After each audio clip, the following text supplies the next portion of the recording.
Jason Benetti joining us here on BYU Sports Nation. Jason, thank you so much for taking a few minutes. How are you?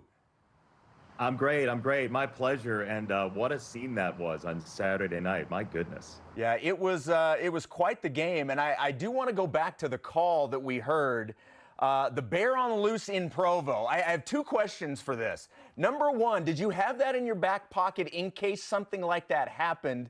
And then the follow-up to that is, how aware are you of how iconic that call is and will be in BYU football history?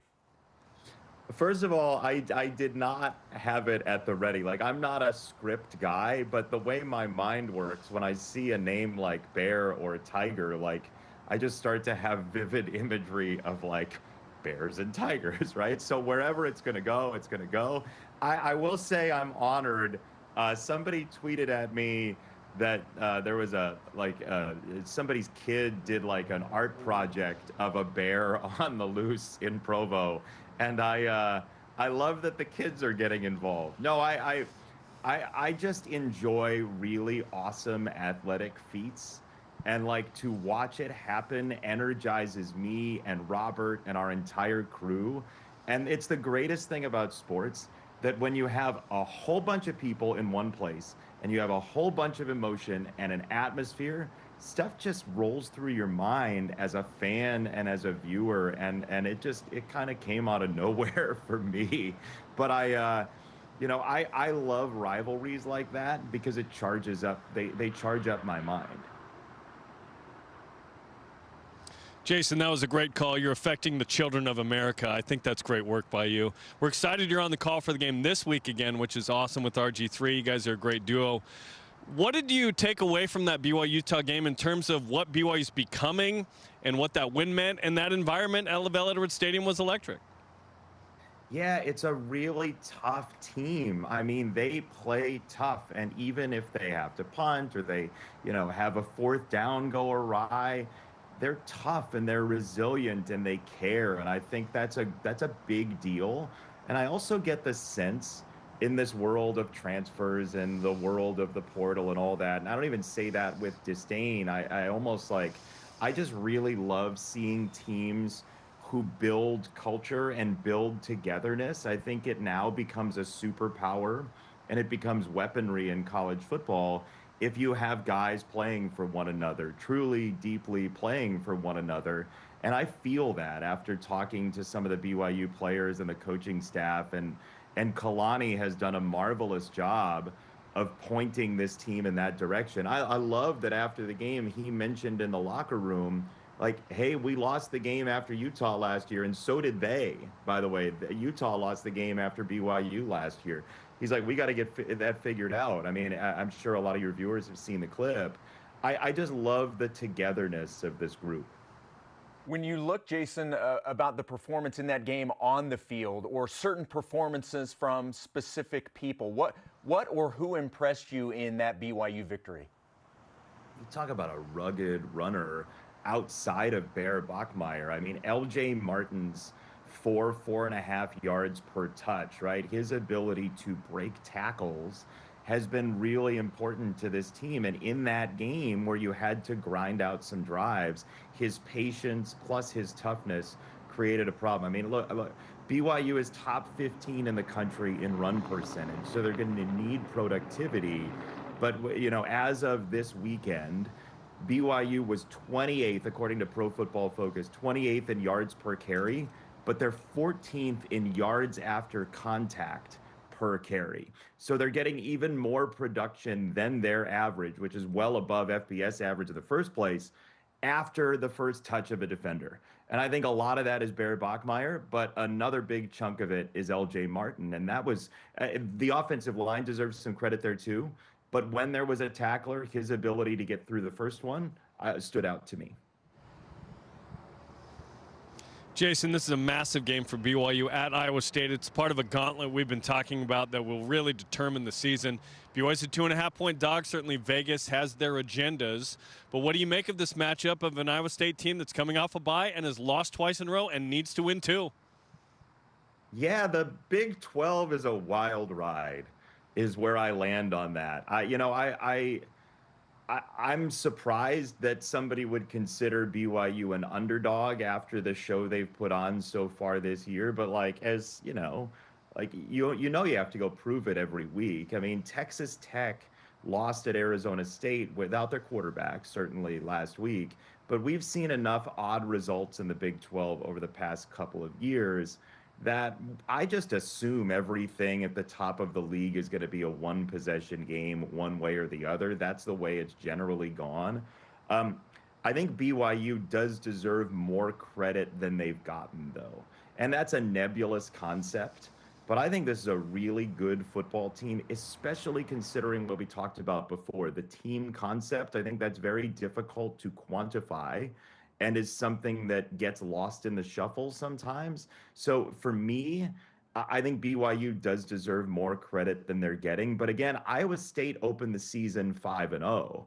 Like, I wouldn't blame somebody for thinking Iowa State is better than those losses to Cincinnati and Colorado either. Jason Benetti joining us here on BYU Sports Nation, Fox play-by-play announcer. He was on the call with RG3 this past weekend, and we have the pleasure of having the two of them this weekend as BYU heads to Ames to take on Iowa State.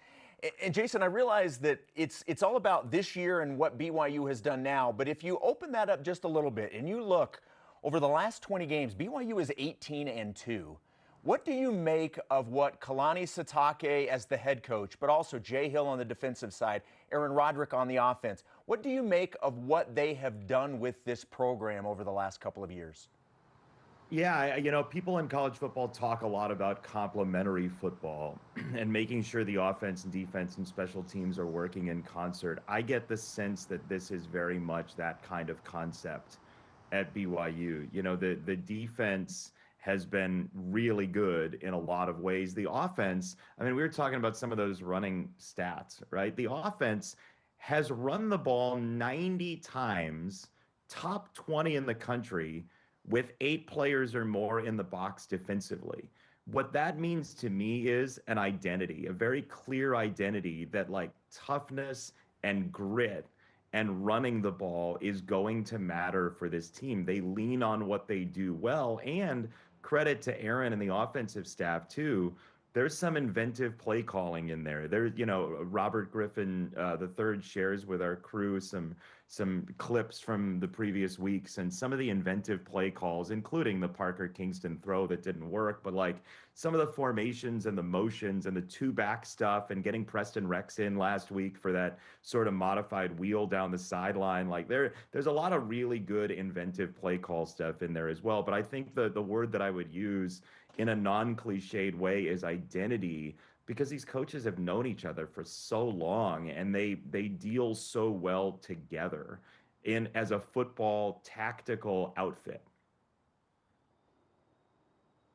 We were struck by the comment that was great from Matt Campbell saying, I respect Kalani Sitake to the point where I'd want my son to play for him. The previous week, we had a coach who wouldn't even talk about Bear Bachmeier. So these two coaches respect each other a lot. But I want to know which matchups stick out to you in this one, because I've noticed, hey, if you love tight end play, both these teams are going to get them involved in the pass game and a lot in the run game too. Yeah, it's a fascinating tight end game. I agree with you, Jerem. We were talking to Kalani just real quick. I think there's a lot of respect from Witt to Kalani and Kalani to Witt. They handle this rivalry totally differently, but I didn't want that to go without saying. But as for this matchup, like Iowa State runs as much one back, two tight end as anybody in the country, and they like to run out of it. But Ben Bramer, who is 6'7", is a massive target, and they've run some really interesting stuff with him over the course of the year, including like some jet sweep stuff as well.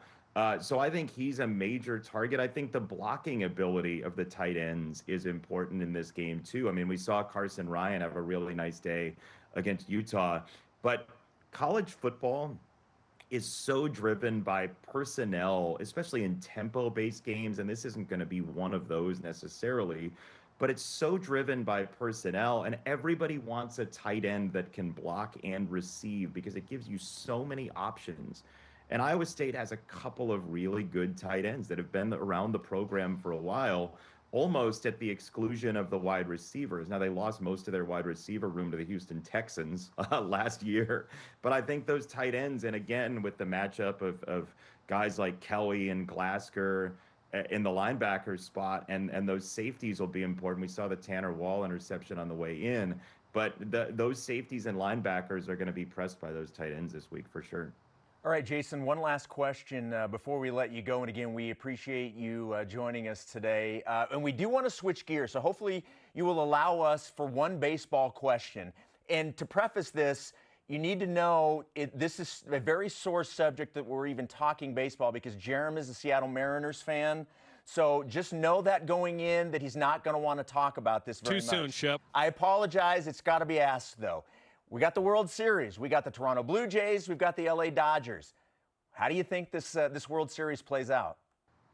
Yeah, I think it feels a little bit like what we were talking about with BYU earlier. Like, do you deserve more credit? I think the Blue Jays deserve more credit. I think generally the public feels like the Dodgers are a juggernaut, and rightfully so. They just crushed the Brewers' spirits in the CS and have had this big, long layoff that I'm sure people are going to talk about.